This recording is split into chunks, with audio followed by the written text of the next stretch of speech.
En el libro de Richard Foreman, Land Mosaics, tenemos como primer capítulo Cimientos, que viene a ser la diferencia de texturas entre las parcelas boscosas y las tierras de cultivo. También nos habla de las distintas percepciones según la escala o la mirada del espectador. Mosaico y parches.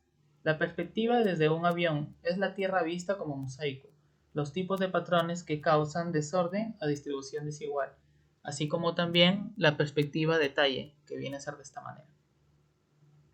Los mecanismos que generan un patrón viene a ser la heterogeneidad, los sustratos, colinas o lugares húmedos que provocan la irregularidad de la vegetación, las perturbaciones naturales, incendios, tornados y plagas, y la actividad humana que vienen a ser los sembríos o la tala de árboles.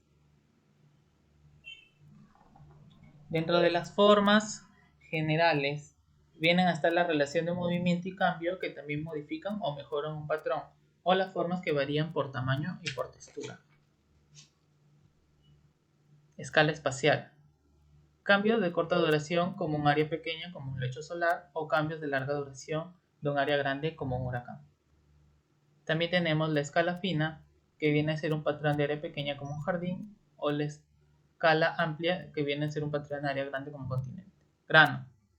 Dentro de grano tenemos la diferenciación de objetos, que viene a ser la resolución, depende de qué quiere ver el observador para destacar ciertas características.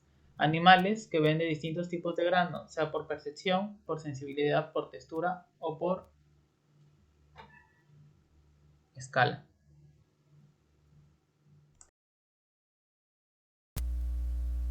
Jerarquía espacial en la Tierra.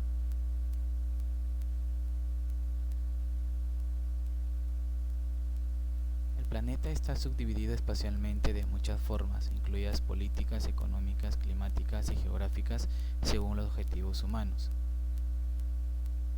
En esta subdivisión tenemos diferentes tamaños, forma y muchos atributos.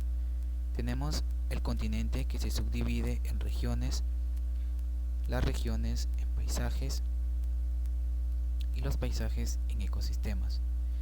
Esta jerarquía de subdivisión de escalas nos permite percibir sus diferentes características.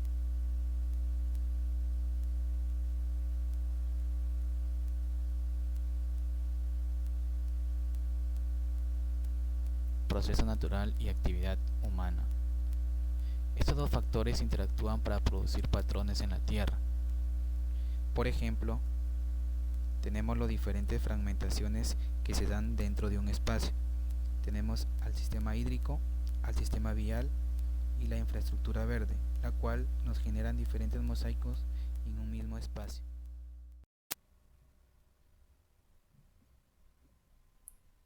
La ecología se define generalmente como el estudio de las interacciones entre organismos y su entorno. Los elementos espaciales dentro de los paisajes se ha denominado elementos del paisaje, ecosistemas locales, ecotopos, biotopos, geocomplementos, sitios y más.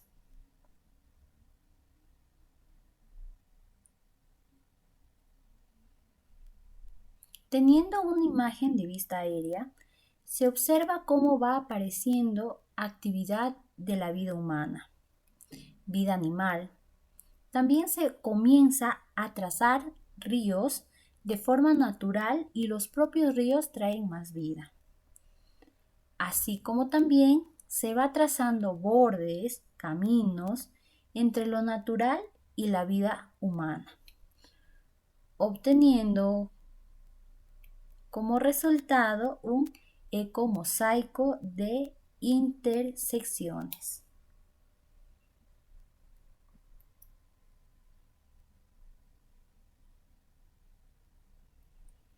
Un ecomosaico es la porción heterogénea y relativamente extensa del territorio compuesta por un mosaico de parches con diferentes tipos de cubiertas, hábitats y ecosistemas que interaccionan entre sí.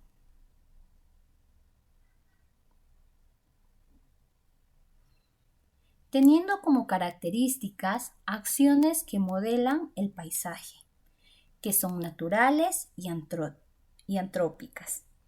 Elementos que componen el paisaje son abióticos, que son elementos no bióticos, bióticos, elementos vivos y antrópicos de origen humano.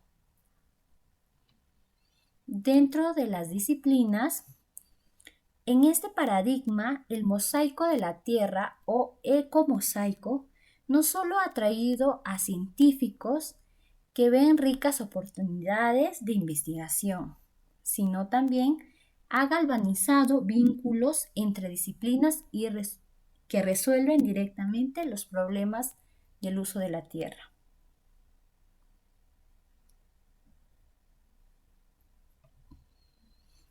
Siguiendo con el ecosistema, característicos de un paisaje significa que hay un límite en la variedad de hábitats disponibles para los organismos. Un paisaje se extiende en cualquier dirección hasta que el grupo recurrente de ecosistemas o tipos de sitios cambien significativamente.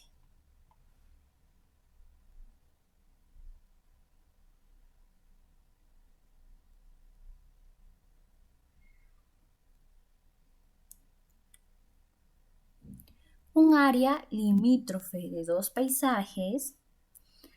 El paisaje de pastizales en primer plano tiene crestas secas, valles húmedos, quebradas intermitentes, laderas norte y ladera sur, que se repiten en toda su área. El paisaje terrestre regado tiene casas individuales, campos rectangulares, canales y carreteras que se repiten en todo momento. Los canales y caminos son aproximadamente paralelos al límite distintivo. Es una imagen de California, al este de San Francisco. Por ejemplo, uno se mueve de un paisaje cultivado a un paisaje suburbano, donde el grupo de campos, setos, granjas, caminos agrícolas, arboledas y corredores de arroyo caminan a un conjunto de áreas de viviendas, espacios públicos cubiertos de hierba, áreas comerciales, arboledas y arroyos. Sin embargo, donde las actividades humanas y los usos de la tierra son más independientes de la distribución de los recursos naturales. En esta imagen vemos límites, paisajes, incendios, agricultura y silvicultura. ¿Cuán nítido es el límite de un paisaje? En las regiones montañosas, donde los mosaicos del paisaje suelen ser relativamente pequeños, los contrastes son excelentes debido a los límites agudos. Un viajero que cruza una cadena montañosa se muda a una nueva mezcla de ecosistemas, es decir, un nuevo mosaico, cada 20 a 50 kilómetros.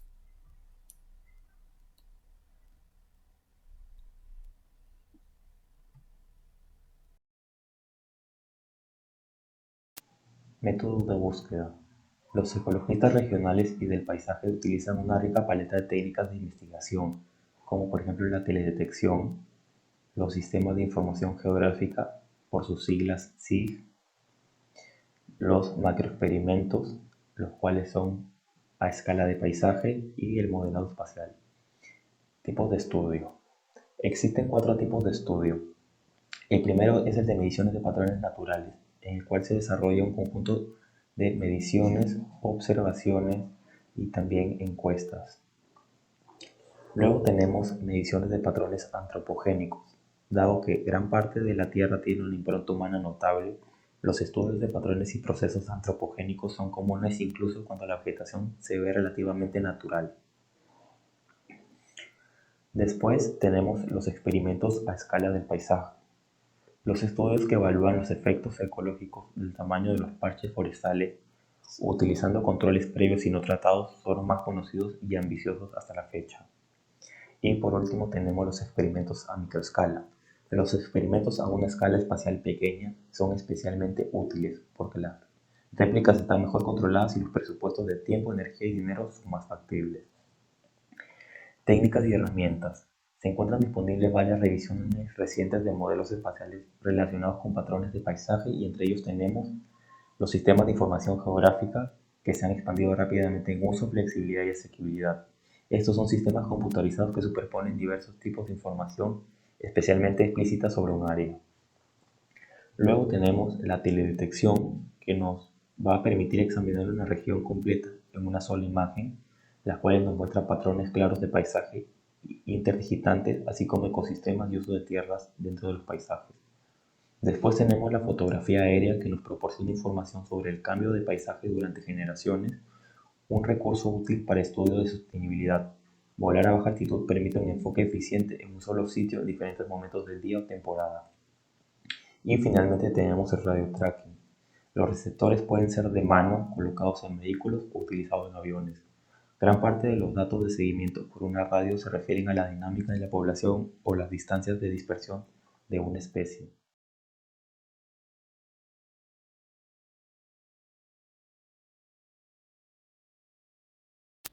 Fundamentos. Estos son mosaicos terrestres. A través del universo nos muestra los mosaicos a un nivel más grande. Estos nos derivan luego a la Tierra, donde apreciamos lo que son los mosaicos a través de los continentes. Y por último, a nivel de ciudad, donde podemos ver los mosaicos que nos forman las tramas urbanas. Los mosaicos del parche, mosaico veneciano y ciudad de Venecia. Este es un claro ejemplo cómo los mosaicos nos delimitan y nos llevan a lo que es la planta de Venecia, la matriz, viviendas y vegetación más piedras. Esto es, todo este conjunto nos deriva a lo que es la matriz general. Corredor. Tenemos los ríos que nos delimitan los bosques y las áreas verdes de las ciudades. Luego las carreteras, las cuales delimitan las ciudades y los bordes de las ciudades. Y por último las líneas eléctricas. Todo esto junto forman los patrones. Este es el patrón global que puede formar. Luego de esto la escala espacial. Aquí tenemos tiempo, espacio y estabilidad. Esto es el movimiento más la evolución de la ciudad, del bosque, de, de todo lo que podemos ver que sea natural.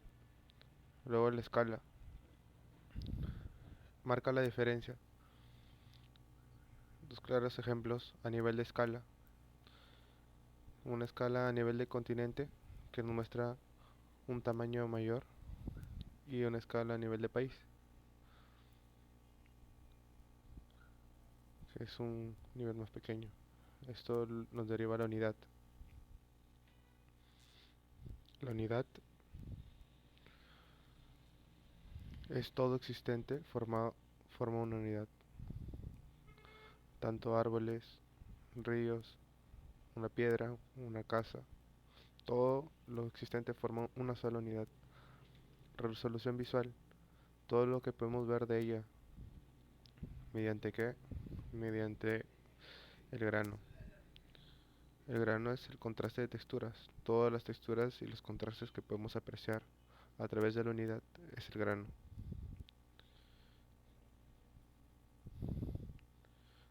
Todo esto conforma o componen el área total. Proceso natural y actividad humana. Para explicar estos conceptos tomaré en cuenta el ejemplo mencionado en el libro, en el cual nos narra que hace algunos años un experto en silvicultura de un país desarrollado fue invitado para asesorar y apoyar a un país en desarrollo. El líder de dicha aldea le dio la gran bienvenida al experto y se enteró de que la productividad del área boscosa local se podría triplicar. Esto solo podía suceder si se reemplazaba gradualmente los árboles existentes en el cual eran heterogéneos y de aspectos desalineados, con la plantación de pinos de alta calidad y la plantación de eucaliptos. Reflexionando sobre las muchas ramificaciones de este profundo cambio, los líderes pasearon para mirar más de cerca. Entonces el anfitrión observó y notó que contaban con un árbol que proporcionaba nueces en la estación seca.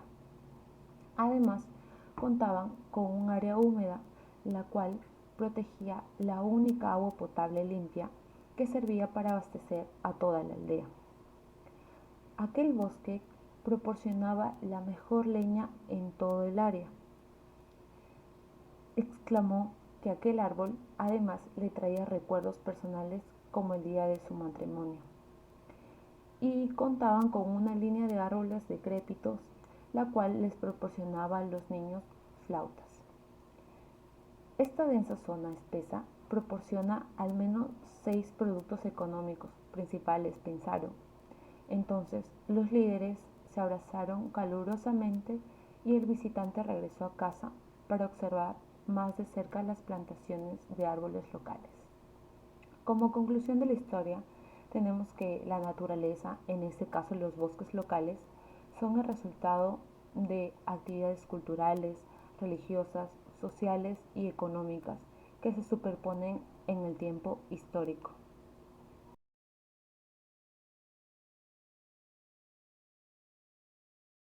Bien, ahora veamos lo que sería el desarrollo histórico del campo. Lo explicaremos aquí en 3 fases totalmente distintas, con un enfoque diferente para cada una de ellas según se requiera. Como fase número 1 tenemos a la fase llamada también del entorno físico, que se extiende o abarca hasta el año 1950. Fue la historia natural. Se habla de los orígenes de una ecología a gran escala y de lo que sería la vinculación entre la naturaleza y la ética, además de esto centrándose como punto importante en comprender a la naturaleza como tal. Ahora veamos a la siguiente fase, fase número 2, llamada también fase del tejido.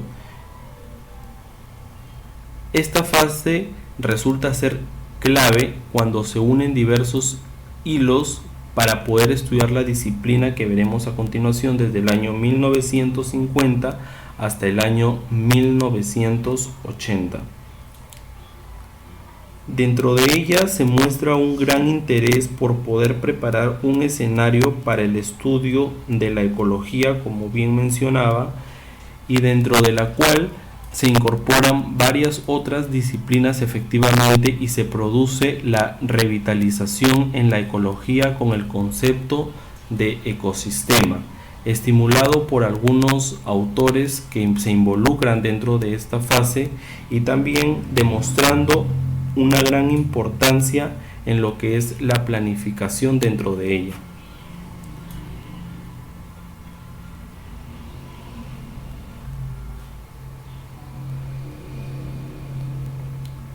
Y por último y no menos importante podemos tener a lo que sería la fase número 3. Esta fase es llamada fase mosaico de tierra, la cual abarca alrededor de los años 1980, en la cual surge el diseño conceptual de lo que es ecología regional,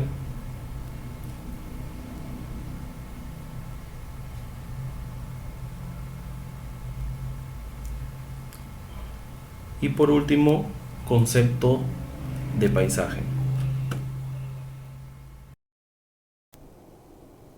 Capítulo 4. Propiedades de los mosaicos ecológicos. Un mosaico es cuando aparecen nuevos patrones. Cuando reducimos o ampliamos nuestra visión, es cuando la heterogeneidad aparece y desaparece según la escala de observación. Aquí como ejemplo tenemos una imagen satelital de Machu Picchu, a la cual le vemos aumentado la escala y van apareciendo nuevos píxeles. Estos patrones, estas similitudes. A los patrones nosotros los denominamos mosaicos y a lo que hay entre ellos de manera intercalada lo denominamos heterogeneidad, porque al no poder distinguir patrones, ya sea por la cantidad de colores, por la cantidad de formas que hay, son similares y por eso es heterogéneo. Organización jerárquica de los mosaicos ecológicos. Cuando analizamos mosaicos ecológicos según la escala aparecen diferentes figuras. Como ejemplo tenemos una imagen satelital de Chiclayo a la cual le vamos aumentando la escala. Es razonable imaginar que cuando podemos observar dos tipos diferentes de fragmentos dentro de un mosaico, es posible extraer más detalladamente sobre cada tipo de fragmento y distinguir otro nivel más detallado dentro de cada fragmento. En este caso tenemos como ejemplo la cuenca del río Cañete, y a los fragmentos a los que me refiero vendrían a ser el relieve, las áreas abiertas, la composición de la planta y la biomasa. Y dentro de estas hay más variables. En el relieve podemos distinguir el tamaño, la forma, la profundidad. En la vegetación podemos distinguir entre arbustos altos, praderas, matorrales. Una analogía sería el cuerpo humano, al cual pasaremos por un filtro. Este filtro lo llamaremos sistemas, por el cual las dinámicas aumentan, ya que la estructura jerárquica desciende. Tenemos el sistema circulatorio, el sistema nervioso, también tenemos el sistema óseo, el sistema digestivo y el sistema muscular. Y a estos sistemas les pasaremos otro filtro que vendrían a ser los subsistemas, que están conformados por los órganos y partes de ellos. En el sistema circulatorio tendríamos lo que es el corazón, los vasos, las arterias, los glóbulos rojos. En el sistema nervioso tenemos el cerebro, la médula espinal, la neurona, que es su célula. Dentro del sistema óseo tenemos los 206 huesos del cuerpo humano. Tenemos su célula, que es el osteocito. Del sistema digestivo tenemos el estómago, los intestinos. Dentro del sistema muscular, los músculos que lo conforman y su célula, que es la miofibrilla. Agentes de cambios temporales de las estructuras de mosaicos. Tenemos una imagen satelital de lo que es Madre de Dios en el año 2000 y una que es en el año 2021. Estos fragmentos de los que les hablo dependen de estos factores, ya que los afectan, ya sea por incendios forestales, en este caso, la cantidad de ganado que habita el lugar y se devora la vegetación, el mismo viento, la topografía del terreno, influyen en estos subsistemas.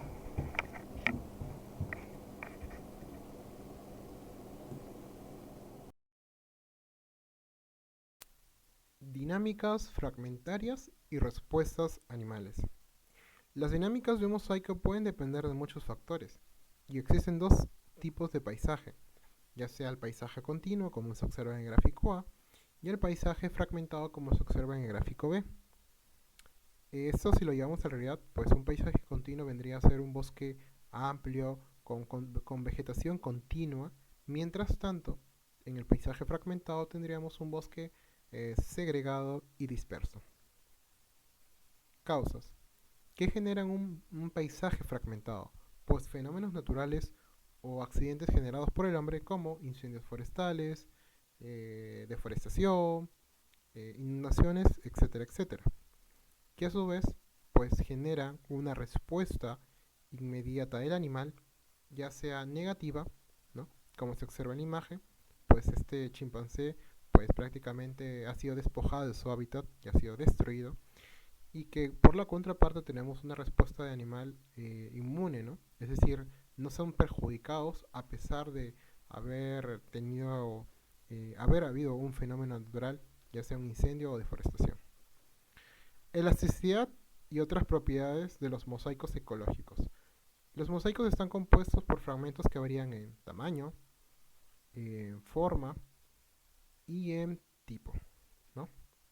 Entre los cuales se le puede sacar provecho si es que es un fragmento demográfico, que tiene que ver con el tema de la migración de personas, el fragmento comunal, que pues es prácticamente el movimiento, ¿no?, de animales o especies, y el fragmento de proceso, que vendría a ser, pues, como mencioné, algún hecho, ya sea un fenómeno o accidente generado, pues, por el hombre, que a su vez, pues, también tienen una propiedad muy especial, que es la elasticidad, que pues tiene dos contrapartes también, ¿no? El negativo pues genera problemas de aislamiento, como se puede ver a observar en la imagen, pues al ser fragmentado pues nos da a entender que hay una separación, una pérdida de conexión, ¿no? No existe una, como una red de diseño o de corredores, ¿no?, que lleguen a conectar, mientras que lo positivo vendría a ser la desconexión con difusores de enfermedades o la reducción de invasiones de especies o incluso la protección, ¿no?, de depredadores. Es decir, por ejemplo, cuando te encuentras aislado o en un paisaje fragmentado, pues prácticamente pues también sirve como de protección a ciertas separaciones de depredadores o incluso propagación de enfermedades. Características temporales de los mosaicos ecológicos. Pues tenemos el efímero, ¿no?, que como su nombre mismo lo dice, pues es espontáneo, de corto plazo, que puede ser un incendio. Tenemos el estacional, que puede ser pues alguna lluvia de estación, ya sea de verano, ¿no?, que como su nombre lo dice, pertenece a una estación del año. Y plurianual, pues son aquellos que cada ciertos años ocurren, ¿no?, como el fenómeno del Niño, aquí en la costa. Pues esto a su vez genera la aparición de especies, ¿no?, como fauna, ya sea dando referencia a la lluvia, ¿no?, al charco de lluvia que se genera,